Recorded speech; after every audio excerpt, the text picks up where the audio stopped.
इतने दिनों के अंदर उसको कम किया हम लोगों ने। अब भारत में बेरोजगारी का दर केवल 5% रह गया है। बहनों भाइयों, अवसर दीजिए हमारे प्रधानमंत्री को। तीसरा टर्म ही नहीं, संकल्प लीजिए चौथा टर्म भी देंगे। हम गरीबी के संकट को भी दूर करेंगे और बेरोजगारी के संकट को भी दूर करेंगे। आपने सुना भारत सरकार के रक्षा मंत्री राजनाथ सिंह ने कहा कि बेरोजगारी दर कम हो गया है। तीसरी नहीं, चौथी बार भी प्रधानमंत्री बनेंगे नरेंद्र मोदी, मौका दीजिए आप सभी। दरभंगा के शिवनगर घाट में बुधवार को एक विशाल जनसभा का आयोजन किया गया था। बताते चले जैसे हेलीकॉप्टर नीचे उतरा, भारत माता की जयकार, भारतीय जनता पार्टी जिंदाबाद, राजनाथ सिंह जिंदाबाद के नारे लगने लगे। 2024 लोकसभा चुनाव का पहला आप लोग कह सकते हैं कि सांसद गोपाल जी ठाकुर के लिए एक जनसभा आयोजन किया गया, जिसमें रक्षा मंत्री राजनाथ सिंह मौजूद थे। उन्होंने 370 राम मंदिर, बेरोजगारी और मुस्लिम महिलाओं के ऊपर हो रहे अत्याचारों, यानी जो तलाक दिया जाता था उनको, उस 3 तलाक को खत्म करने को लेकर के काफ़ी सारी चर्चा मंच से किया। सुनिए राजनाथ सिंह जब दरभंगा पहुंचे शिवनगर घाट, तो मंच से किस तरीके की बातें की उन्होंने, और खास तौर से जनता से अपील प्रधानमंत्री नरेंद्र मोदी के लिए इसी ने चौथी बार भी प्रधानमंत्री बनाने की मांग क्यों की। तो मैं दावे के साथ कह सकता हूं 100 वर्ष समाप्त होने के कुछ वर्षों के बाद, लोग तो 2070 कहते हैं, लेकिन हमारे मोदी जी का प्रयास है कि 2047 यानी आजादी के 100 वर्ष पूरे होते होते भारत दुनिया का एक सबसे ताकतवर देश बन जाए। और मैं एक चीज बतला दूं, रक्षा मंत्री होने के नाते पहले जो है ये गोले, मिसाइल, एमिनिशन, बारूद हम लोग दुनिया के दूसरे देशों से लेते थे।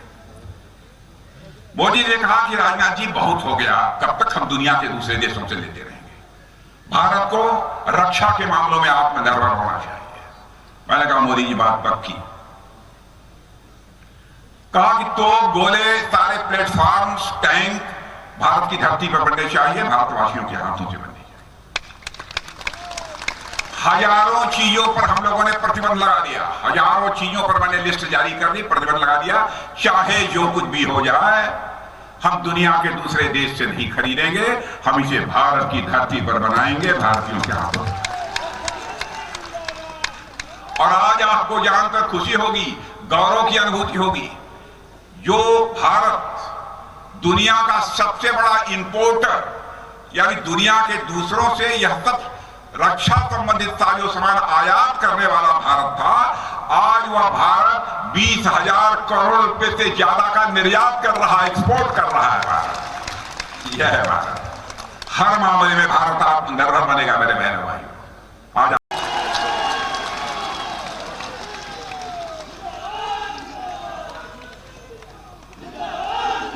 हमने कहा था जिस समय संसद के दोनों शब्दों में हमको स्पष्ट बहुमत मिल जाएगा, जम्मू कश्मीर को धारा 370 के अंतर्गत जो एक विशेषाधिकार प्राप्त है, हम चुटकी बजाकर समाप्त करेंगे।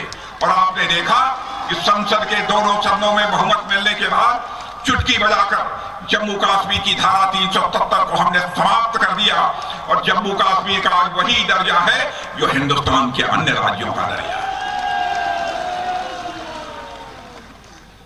हमने कहा था हमारी सरकार बनेगी, 3 तलाक की प्रथा को हम समाप्त करेंगे।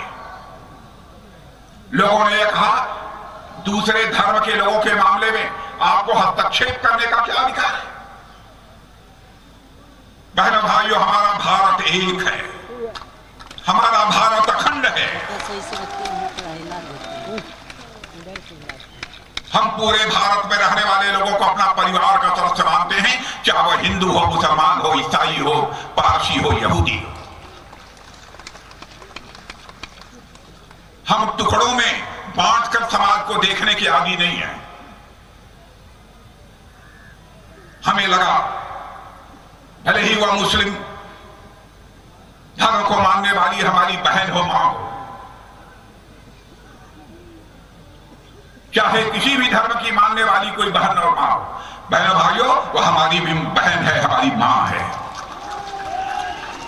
यदि उसके ऊपर जुल्म होगा तो हम वोट की चिंता नहीं करेंगे, वोट को ठोकर मारकर उसकी कठिनाइयों का हम समाधान करेंगे। और आपने देखा कि जब हमको संसद में बहुमत मिल गया तो चुटकी बढ़ाकर 3 तलाक की प्रथा को हमने समाप्त कर दिया। भारत के बारे में लोग कहते थे ये भारत तो कमजोर भारत है, और जो जब चाहता था तब भारत को आंख दिखा देता। बहनों भाइयों, अब ये नहीं चलने वाला है। आपने एक बार देखा, मैं भारत का गृह मंत्री था, उसी समय पाकिस्तान से कुछ आतंकवादी आकर रात में सोए हुए हमारे सेना के जवानों पर कातिलाना हमला कर दिया। उसके बाद प्रधानमंत्री जी, मैं 1-2 और लोग साथ बैठे। बहनों भाइयों, 10 मिनट में फैसला कर लिया हमारे प्रधानमंत्री ने। उसके बाद आपने देखा कि हमारे बहादुर सेना के जवानों ने सीमा के इस पार नहीं, जरूरत पड़ी तो सीमा के उस पार जाकर आतंकवादियों का सफाया करने में कामयाबी हासिल की। इतने दिनों के अंदर हम उसको कम किया हम लोगों ने। अब भारत में बेरोजगारी का दर केवल 5% रह गया है। बहनों भाइयों, अवसर दीजिए हमारे प्रधानमंत्री को। तीसरा टर्म ही नहीं, संकल्प लीजिए 4था टर्म भी देंगे।